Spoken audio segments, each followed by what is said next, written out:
Thank you all for coming today, and I want to send a special thank you to Suha Shaman for this amazing opportunity, as well as thank you to the staff here at Dara for all of their help, support. You're all really wonderful, so I couldn't have done this without you all.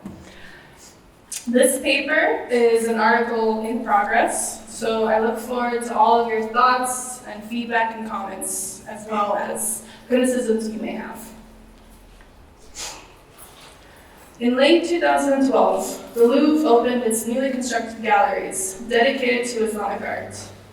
The Louvre is the latest among other so-called universal museums to reinstall its permanent collection, one which constitutes one of the largest and most diverse Islamic art collections in the world. Containing around 18,000 objects, the museum's new galleries are now housed in the Visconti courtyard.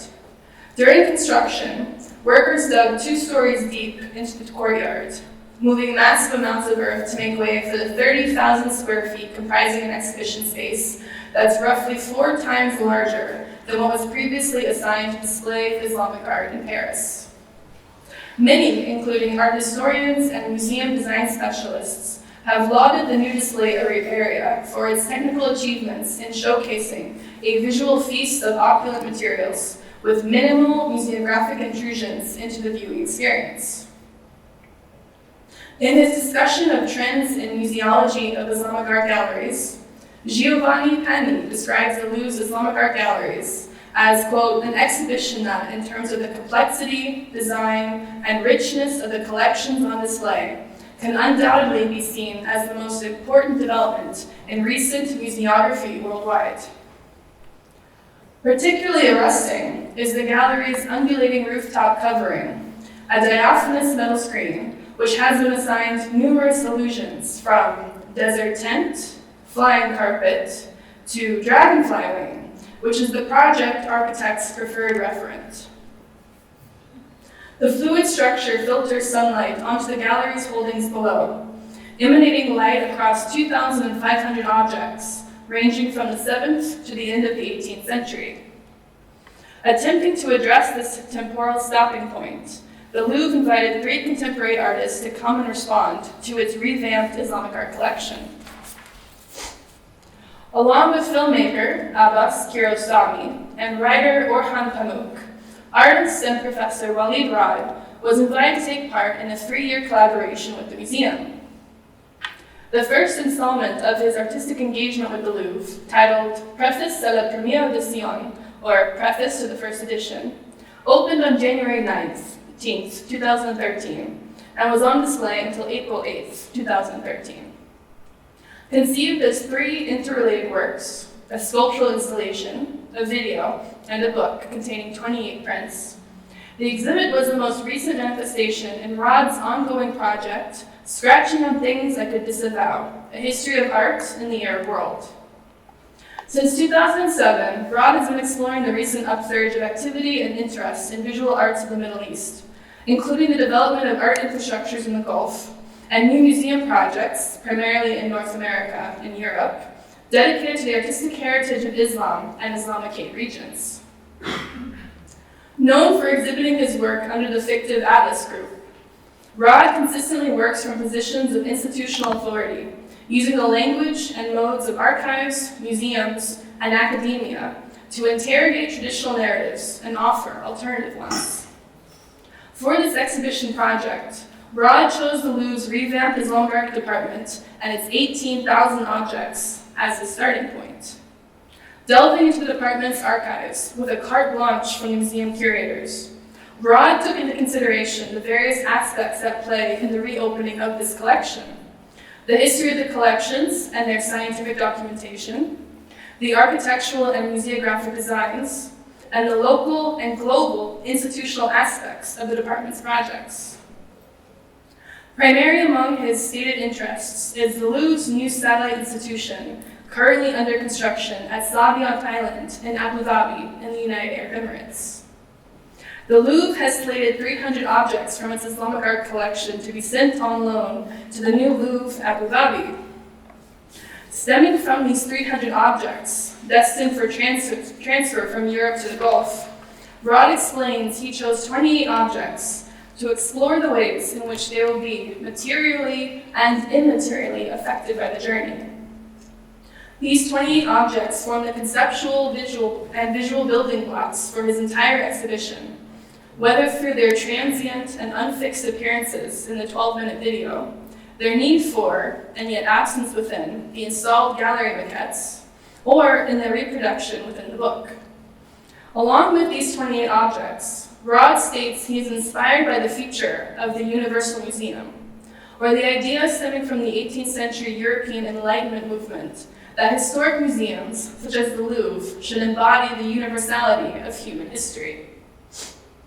The resulting preface of the Premiere Edition exhibition is a series of visual meditations in varying media that contend with notions of absence, both materially and immaterially, on objects, museums, art historical narratives, and traditions.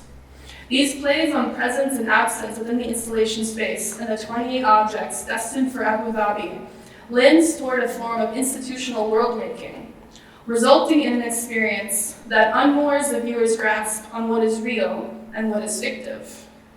Altogether, by imagining a larger museum project and art historical narrative that does not in fact exist, Rauh's installation opens up a discursive space that challenges fixed notions of museums and the objects they contain. Mounted inside the museum's Sully wing, the installation is located only a few hundred feet from the brand new Islamic art galleries. The exhibition room is known as the Salle de la Maquette, or miniature room. Connoting shrunken size, a maquette in art practice is a small miniature model made for close study of architectural structures. Hence, before even setting foot inside the room, visitors are primed to experience art that contracts the relationship between scale and the human body in order to offer closer scrutiny of a much bigger structure. Or, in other words, viewers encounter the exhibition with the understanding that this installation is only a second-hand experience of another larger assemblage that is absent from the space itself. Entering the dimly lit space, visitors are greeted by shadows moving across the room's floor and four walls. While these transient forms shift across the room's concrete and brick surfaces, the Salle de la Maquette's central space is occupied by a sculpture suspended from the lofty ceiling. Like an enlarged and flattened hanging mobile, the installation consists of flat horizontal bands composed from mixed plastic material of varying widths. The series of rectilinear shapes resemble door frames, as each larger rectangle contains various smaller rectangles and slanting strips converging to suggest pictorial space within each frame. Composed from two-dimensional material and installed within three-dimensional space, this perspectival form prompts the viewer to imagine rooms stretching from the sculpture into the thin air that surrounds it. Gazing across the semi-abstract doorways reveals room extending after room, which references the seemingly endless rooms that comprise the Louvre itself. The sculpture thus becomes an architectural maquette, except rather than offering inspection of a shrunken building model, the work asks the viewer to contemplate an architectural space that extends beyond the confines of the structure and into the world of the imaginary. Amplifying this sense are the shadows produced by shifting spotlights aimed at the dangling museum maquette. As visitors walk around the room, the shadows slide fluidly in a never-ending dance of architectural forms. Wherever the shadows fall, they undertake volume, opening up additional rooms beyond the Salle de la Maquette's physical space into an immaterially infinite museum. The black shadows also offer the visual negative to the hovering white sculpture, further pointing to the existence of an unseen world that is a reversal of the present reality. All the while, this imagined universe cannot be grasped, as the moving, transient experience of the space resists any such fixity. But perhaps it is this intangibility that makes Rauh's fictional museum all the more real to visitors who can freely conceive its scope and holdings. Or, as one French critic remarked, it is the absence, the missing of an image of the fantasy world that fills the void of the space. Titled Vue des compartiments intérieur-extérieur, or Views of Interior/Exterior Compartments, the sculpture's title extends the installation's suggestion of a space beyond the immediate or sensible space inside the room. Along with the installation's title, the didactic, written by Rauh himself, also co-opts the authoritative mode of the historic institution to destabilize visitors accustomed to seeing dependable historic narratives inside the museum. Offering minimal information about the installation sculpture, other than its name and its nature of mixed techniques and materials, the didactic then reads as follows. At the inauguration of Louvre Abu Dhabi in 2017, a visitor hurried to the doors of the museum only to find the entrance blocked. Was it because he was dressed too casually? No. Was it the henchmen charged with protecting the reigning dynasty?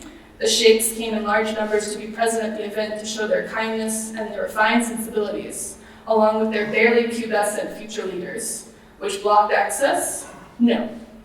It was the simple impression that if he had entered, he would certainly hit a wall. Arriving at the gates, he turned to the eager crowd and shouted, "Stop! Wait! Do not enter!" In an instant, the security services were on the scene to evacuate the site, severely rough-handled and handcuffed the visitor, and sent him to a psychiatric ward. The next day, we read in the local press the following headline, quote, "An unbalanced person disrupted the opening. He claims the world is flat," end quote. By referring to the archaic belief that the Earth's shape is flat, Rauh points out the changing and unstable nature of universal truths, while concurrently making reference to the physiological nature of the installation sculpture. This text also inserts the visitor into the role of a witness to a fictive event at Sariyat Island in the future. Rauh employs first-person plural in the final sentence, which prompts visitors to reconsider themselves as having been present at the fictive historic moment revealed by the didactic. Read within the authoritative confines and museographic modes of the Louvre Museum, visitors are forced to grapple with what they consider to be true or false in a museum setting, as they become conscientious of a fiction contained in an institution's instructional historical label. However, the authoritative narrative intertwined with the real impending opening of the Louvre's new satellite institution in Abu Dhabi in the not-so-distant future presents a plausible event. Given the social upheaval and political change over the past several years in parts of the Arab world, and the thus far successful suppression of popular protests, specifically in the Arab Gulf countries, which are invoked by the didactic's mention of, quote, henchmen and royal monarchies, the possibility of blocked access at the opening of Louvre Abu Dhabi for any potential troublesome visitor whose worldview may not align with the accepted norm is not out of the question. This performance of invoking plausibility of a fictional narrative through an authoritative voice or mode is what Carrie Lambert Beatty describes as the work of parafiction. When the labor, materials, location, and other productive modes associated with authority or historical veracity are used to produce real and/or imaginary stories, they become parafictional in that these narratives intersect with the world as it is being lived. That is to say, when museum goers inside the Louvre enter an installation that is suggestive of a secondhand experience of a larger fictive museum encompassing a future narrative episode not out of the realm of possibility, the resulting confusion and disorientation means a conceptual space is opened in which visitors are encouraged to critically reconsider the museum in which they are standing. Similarly, the placement of Rauh's installation in the actual geographic site of the historic Universal Museum extends this illusory museum beyond the salle de la maquette and encompasses the rest of the institution's space and the objects contained therein. The physical presence of the maquette inside the Louvre leads visitors to make an automatic and natural association between the dangling sculpture and the Paris Museum. Yet, along with the hanging museum model's physical proximity to, and thus relationship with the Louvre and its interminable hallways of artworks and artifacts, The didactics reference to Louvre Abu Dhabi introduces a relationship to that still under development structure. The sculpture's abstracted form contributes to its association with Louvre Abu Dhabi and with countless other museums, making it a distilled architectural model that is a factorality, or part of a whole to any number of museums that currently exist or will someday exist in the future. But where are the 28 objects accompanying this imaginary museum? The second component of the installation introduces them into the space through the format of a 12-minute long video. Projected onto one of the room's 4 walls, the video presents an extended experience of traces, silhouettes, blueprints, and other visual reference to Rauh's 28 objects, but does not offer a stable, uninterrupted viewing of any one.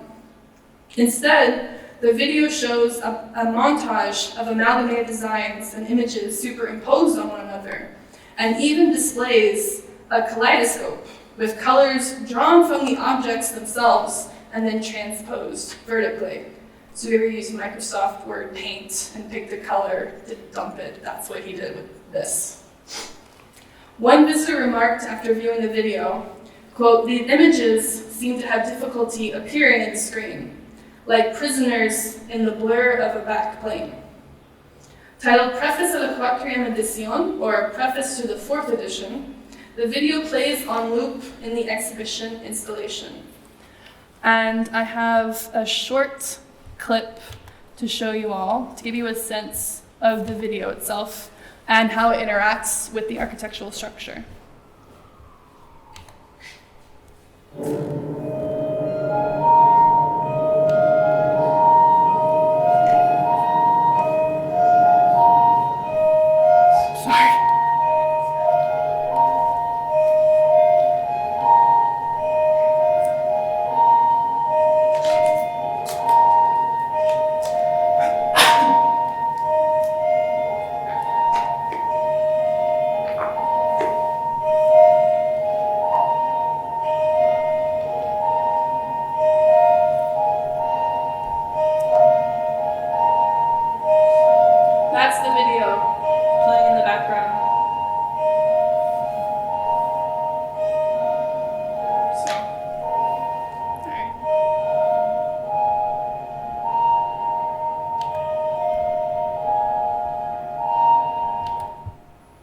So you can see how difficult it is to actually get a clear understanding of what's happening while you're watching the video inside the installation exhibition.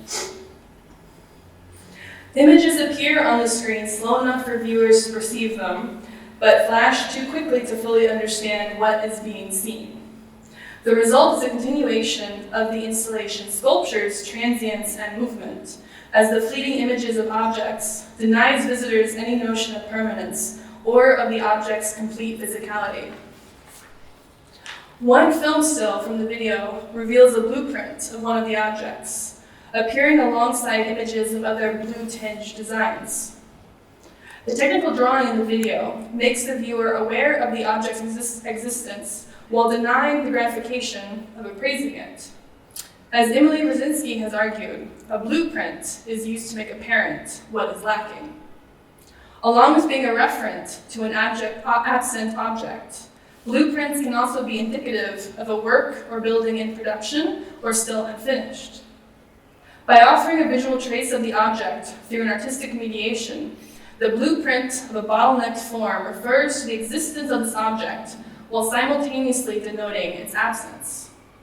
In this sense, then, the video itself attests to the absence of the objects from the exhibition, as does the floating museum maquette. Rather than enclosing artworks and their glass display cases, the architectural sculpture only embraces empty air.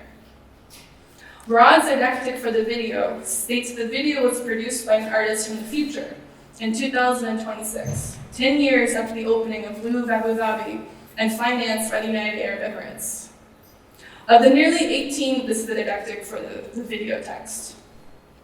Of the nearly 18,000 objects held in the Louvre's newly established Département des Arts de l'Islam, 294 will be loaned to the Louvre Abu Dhabi sometime between 2016 and 2046.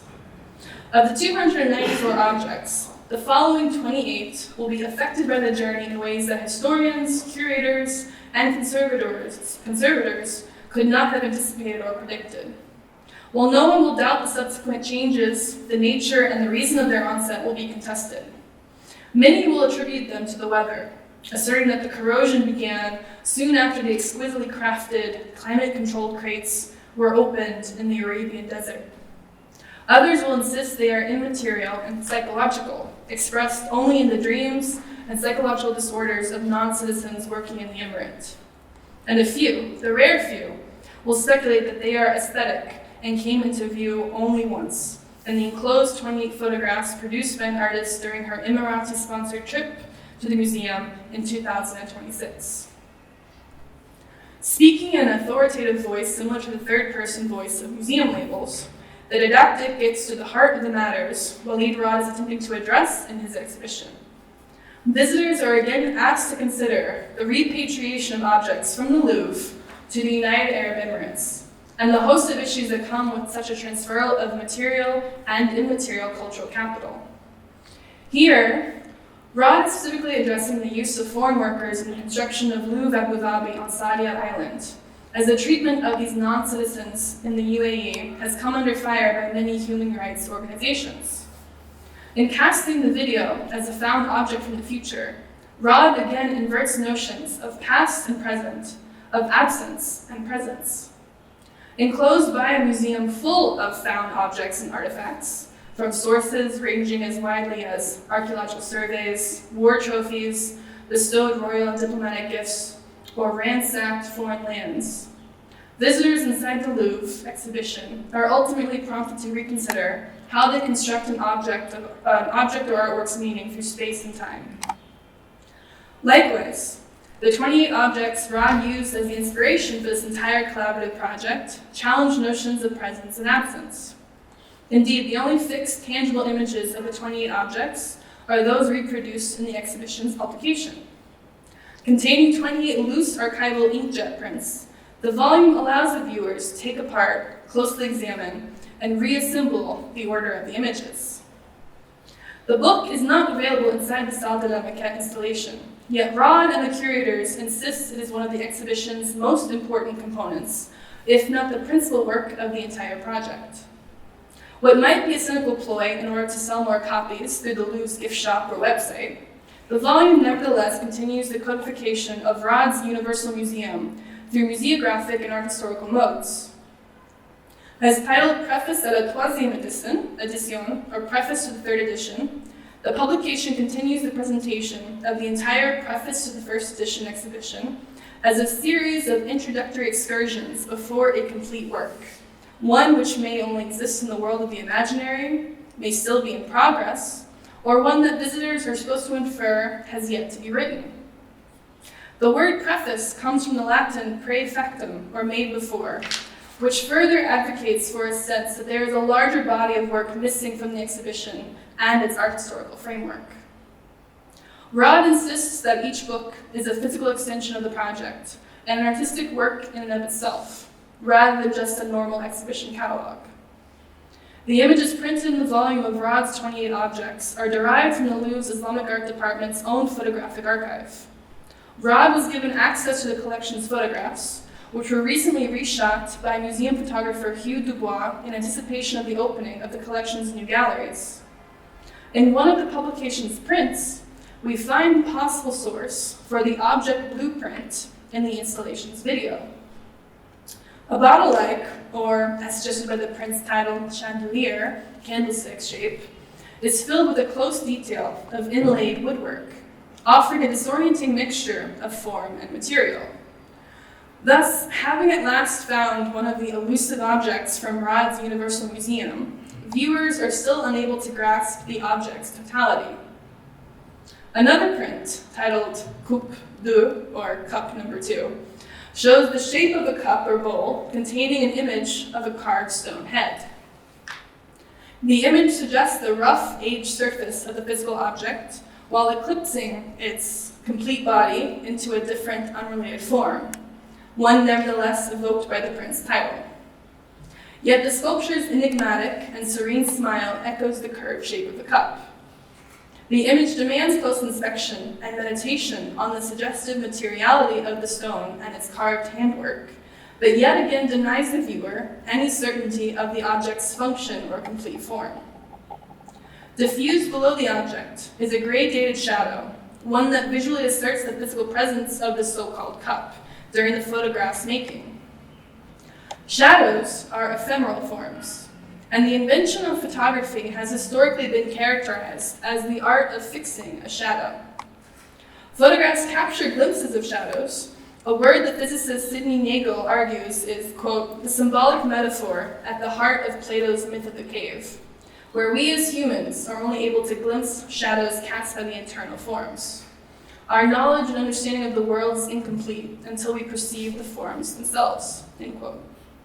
Here, however, the fragmented form to which this shadow belongs refuses understanding. The shadow suggests the existence of a real thing, yet the image created by an artist is clearly an amalgamation of another object into a disparate shape.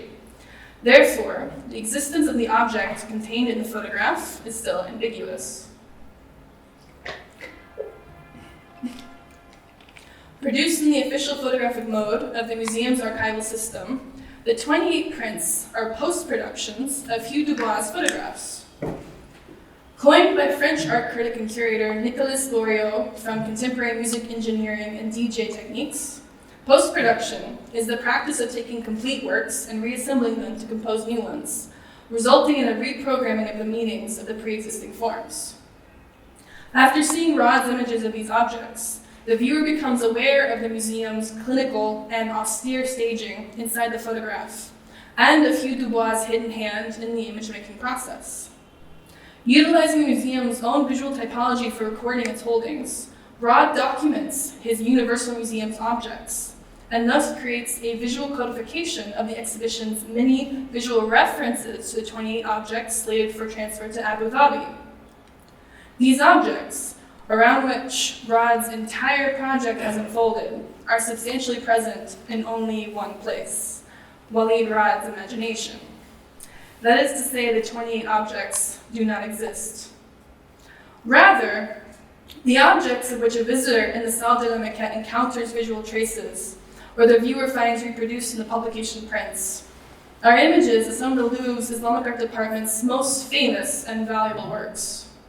These objects constitute the main draw for many visitors and researchers to the collection, and would likely never leave the collection permanently. For those unfamiliar with Islamic art history, or the Louvre's collection of Islamic art, a visit to the museum's new galleries or online website betrays Rauh's narrative. And you can see our cup with the smile is right there. The title and image in one of the publication's prints, Basin, refers to arguably one of the most famous objects in Islamic art history, the Baptistery of Saint Louis, which is a basin originally produced in the 14th century Mamluk Egypt, and in which many French kings and their children were later baptized. This fictive to real inter-artifactual relation is made through the work's title and visual similarity, but the disparate shapes between Rauh's basin and a functional basin skew this formal link. Yet the semiotic association of similarity induces one into close scrutiny of the Baptistiere's form, rather than on its historic context, history, or function. As a result, the Baptistery of Saint Louis is loosened from its anchors of historic meaning and enters the more fluid semiotic networks of Rauh's imagined exhibition and Universal Museum. Thus, the artist frees the object from its museum and art historical contexts. In no text, official press release, interview, or any statement from the museum at the Louvre or Rauh have I encountered any mention of the fact that the exhibition's 28 objects are fictive composites derived from the collection's most well-known works. Without research, the only way to come to such a conclusion is to enter Rauh's exhibition with some prior knowledge of Islamic art history, or to come freshly from a trip through the new galleries only a few hundred feet away. Preceding familiarity with the Louvre's holdings is necessary to understand that the 28 objects Rauh chose for the project are post-produced images of the archival photographs of some of the Louvre's most cherished objects in its Islamic art collection. And to give another example, or a couple more examples, this is actually the head of a horse dagger carved out of beautiful jade from 17th century India. And you can see the entire dagger itself. And he filled the horse head with painted lacquer work from an Iranian or Indian 18th or 19th century book binding. And another example here, butai, or bottle, he took this famous 10th century carved ivory box from Islamic Spain and mixed it with the glass Ayyubid vase on the left.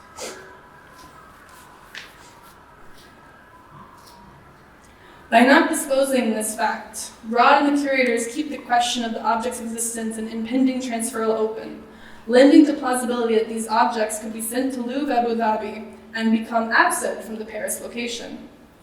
Meaning that Rauh has produced a scenario in which some people believe the Baptistère of Saint Louis and other famous works within the Louvre's prized Islamic art collection are destined for Abu Dhabi and transposing their cultural currency along with them. Such belief or plausibility is facilitated by the parafictional performance of Preface to the First Edition, where museographic typologies, photographic codification, and art historical narratives are employed to present a fictional museum and objects as real. The cumulative experience of this collaborative project within the Islamic Art Department drives visitors and viewers to consider what is missing from the exhibition, the pages within an art history book, and the museum galleries themselves. By evoking imaginary museums, fictional objects, and unwritten art historical publications, the exhibition questions the very nature of these authoritative modes determining the historical narratives of Islamic art. Narratives which rarely address the means by which these objects came to European and American museums. By meditating on the absences of these conceptual and physical structures, Rauh is, in one sense, critiquing the absences within the construction of art history and modern visual culture in the Arab world.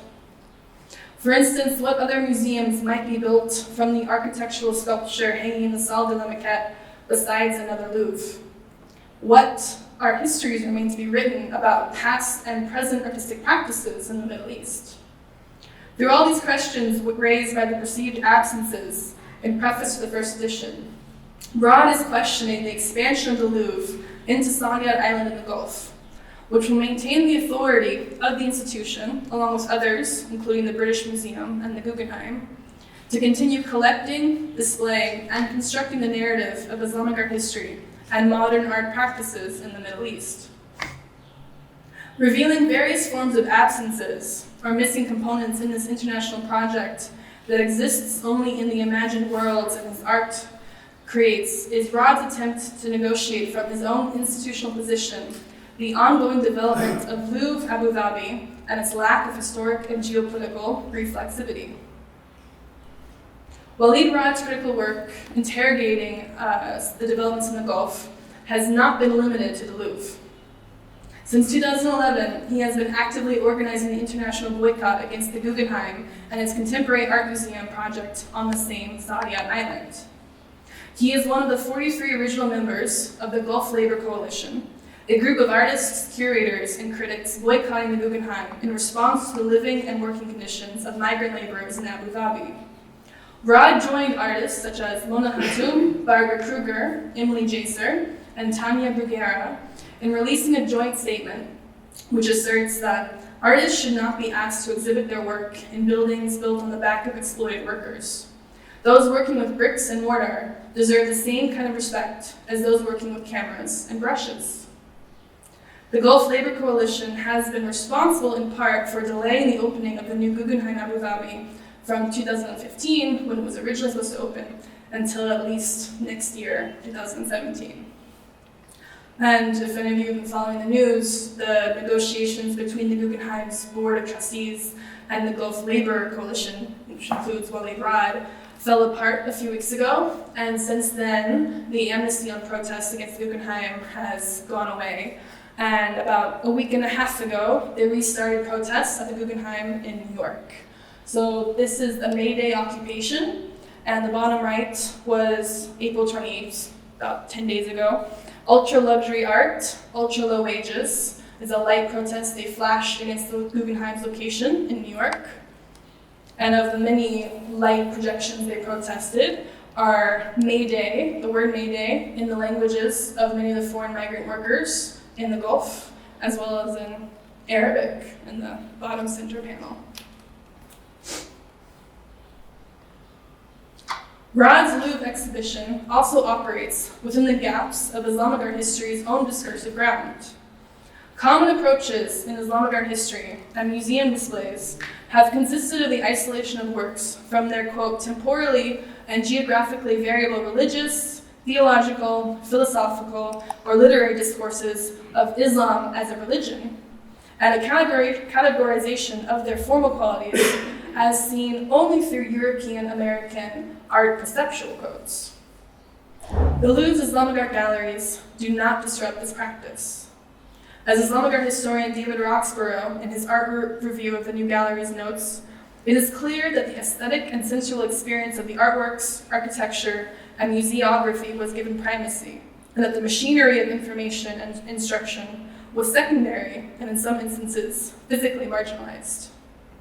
In this sense, Rauh's emphasis on the formal visual qualities of the 28 fictive objects in his exhibition over their potential historic or functional context mimics the scholarly production of meaning by Islamic art curators and historians from the past as well as still now. Ultimately, while the Louvre's Islamic art gallery objects are given visual primacy, they are still embedded within the display's historical narrative. Museographic narratives construct meaning about the past by incorporating the historic biographies of objects into a teleological development of art and cultural production. Such is the standard model in universal museums, where collections of Islamic arts and culture are not indigenous and are often the expression of an ancient colonial power. These museum narratives rarely elucidate the events in which objects were taken from their context in the Islamic world and physically transported, conserved, and eventually displayed in vitrines in Europe and North America. Or, as Lebanese philosopher Jalal Tawfiq has argued, the histories of invasions and turmoil in the Arab world are, quote, surpassing disasters that have resulted in ongoing visible and, even more importantly, invisible effects on individuals and cultures. Any construction of a historical narrative of cultural tradition of the region must then address such traumatic events, or else, quote, all returns to tradition in the aftermath of a surpassing disaster have to be fought, because tradition has been objectively withdrawn, and hence the return would be a counterfeit tradition or a derision of history, end quote. The absence of narratives addressing the provenance of these objects in the Louvre's Islamic art collection means the context in which objects are being displayed can be deemed insufficient. These museographic narratives are unable to encompass the historic and ongoing life of these objects.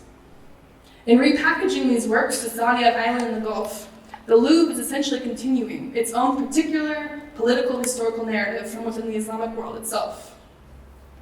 The construction of its satellite institution in Abu Dhabi maintains the museum's institutional authority in the region, while expanding its geographic reach to construct these material and immaterial apparatuses for historic as well as contemporary art practices in the region. Thus, the fictive historicity in Rauh's preface to the first edition exhibition points to the arbitrary construction of meaning and historical narratives surrounding objects being sent from the Louvre to Saadiyat Island. While these objects may be on display in stunning state-of-the-art museographic spaces, Rauh's meditations on the museographic narrative challenge us to understand how an object's physical presence inside a museum display does not divulge its entire story.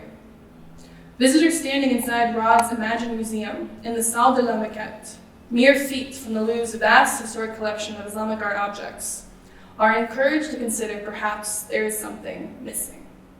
Thank you.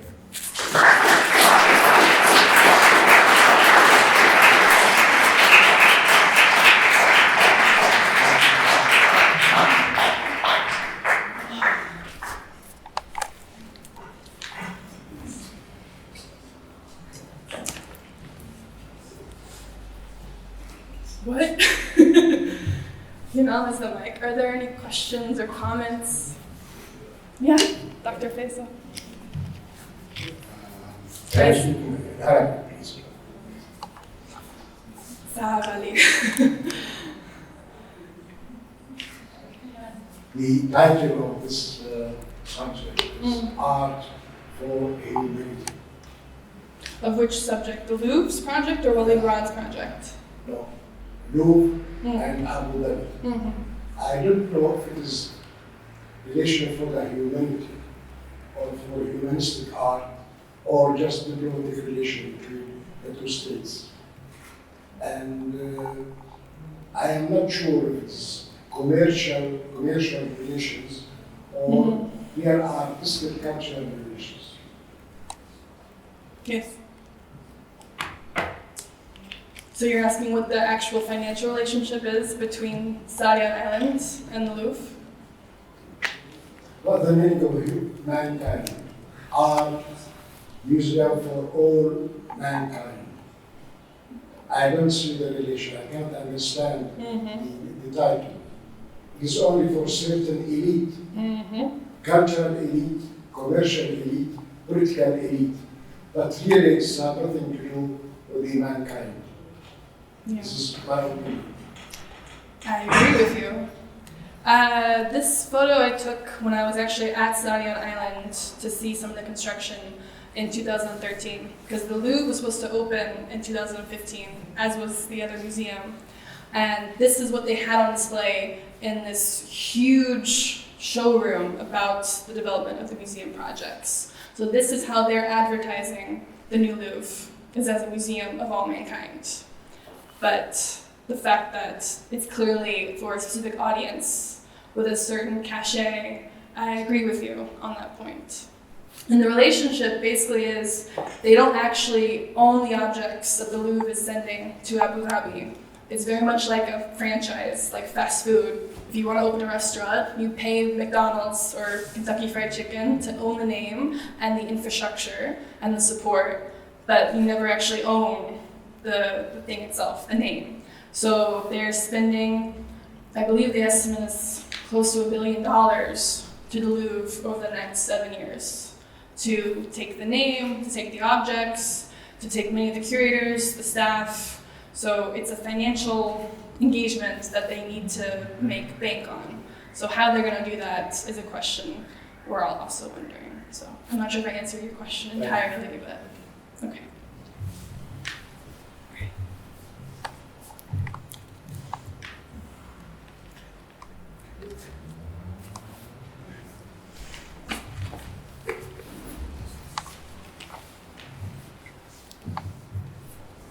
First of all, thank you very much for your very interesting talk. And my question, maybe it's based on the wrong premises, please correct me if I'm wrong. But isn't it to a certain degree contradicting that on the one hand I think God is very critical of the general practices that stand behind the hegemonic European, North American museum system, and how objects are being taken from certain parts of the world and exhibited somewhere else. And he still considers, I think, the UAE Louvre also as a new imperialist project, and at the same time he's exhibiting there. So I think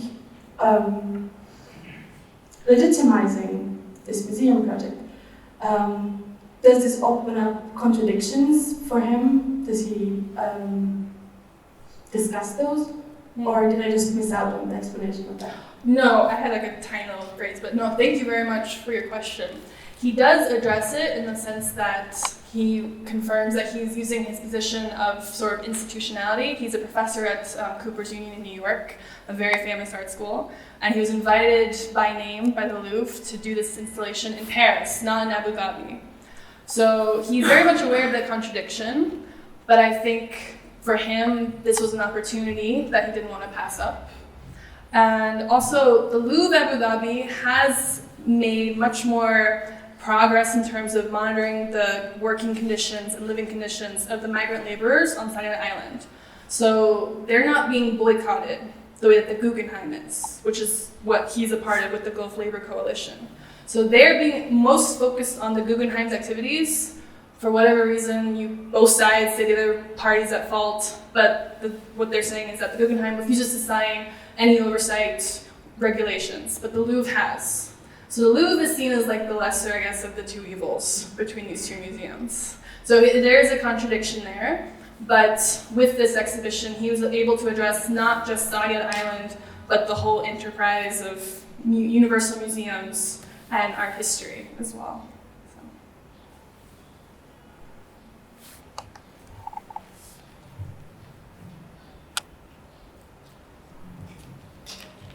Any more questions?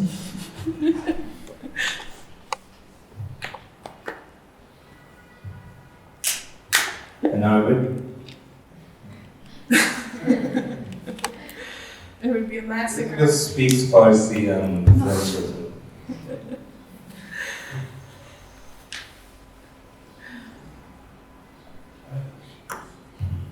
I wasn't clear about the connection, or if there was one, I mean, not necessarily there is, between, so Rauh on the one hand is part of this group of creative people or whatever that have a problem with the Guggenheim, of all places in the world, like the Guggenheim of the lobby. So that's a fact. And then Rauh is making this critique of the institutionalized museological versions of Islamic art history and the way that's getting repackaged. On the other hand, are those two things that have anything in common other than the fact that Waleed Rauh thinks both? I mean, in your view, I don't know his view. So were you saying that they're part of one critique, or were you just just pointing up, or were they related as a critique? I think from what he said in interviews, he said that he wasn't expecting to respond to the Islamic art objects in the Louvre. I think he went in there planning on just criticizing the whole kit and caboodle of Saudi Island, of Guggenheim and Louvre. And what he did by going into the Louvre's collection, and his quote is like, "I noticed the colors and patterns and these objects came alive to me in a way I never thought they would." Because to him, Islamic art is dead. Islamic art is patterns and geometry and nothing else.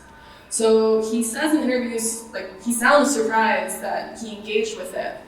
And my reading of it is, as both an Islamic art historian as well as someone studying modern art in the Middle East, I pulled that out of his work itself. And we've spoken some via email, I haven't talked to him directly, about whether he's aware or not of how his work very much attacks or brings up this issue of how do you decolonize Islamic art history. But what he's doing now since the Louvre is he's actually interviewing Islamic art historians. So he's actually going and now interviewing like my advisors about what they view of the art historical practice. So I don't think he went in with the intention, but out of this exhibition came these different sort of critiques. So now he's actually actively researching Islamic art history, as well as being a leader of the boycott of Guggenheim. Does that answer your question? Sure. Yeah. So he hasn't articulated a direct correlation with the a Guggenheim. common Because the thread Guggenheim has nothing to do with Islamic art history, as far as we know yet. They haven't begun construction yet. Yeah. Yeah.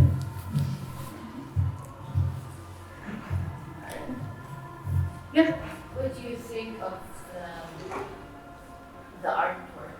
It's like his artwork. Do you, as an art historian, do you like it? Do you enjoy it?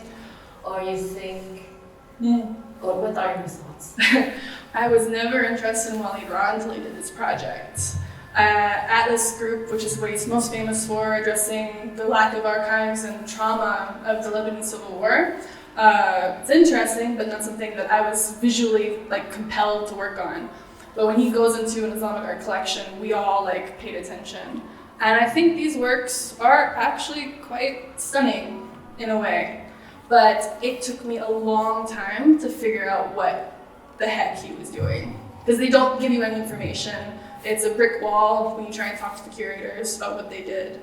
So it was kind of like being a detective to figure out what was going on. So that made it fun for me as an obsessive researcher as well. So I do think that some of these works are quite stunning. And he's used these over and over again. He's used them in London, exhibitions he had, and at his huge retrospective at the Museum of Modern Art in New York this entire past year. There's a whole floor of this stuff from the collection. But it doesn't work outside of the Louvre. It only worked when it was in the Louvre. So he keeps trying to, like, keep, you know. And the prince. And the prince, yeah. What do you think of the prince?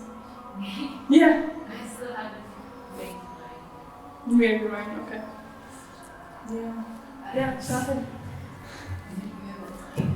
I was just wondering, is he the first person to try something artistically speaking about the decolonization of Islamic art, or are you like familiar with any other people who have already tried such a project?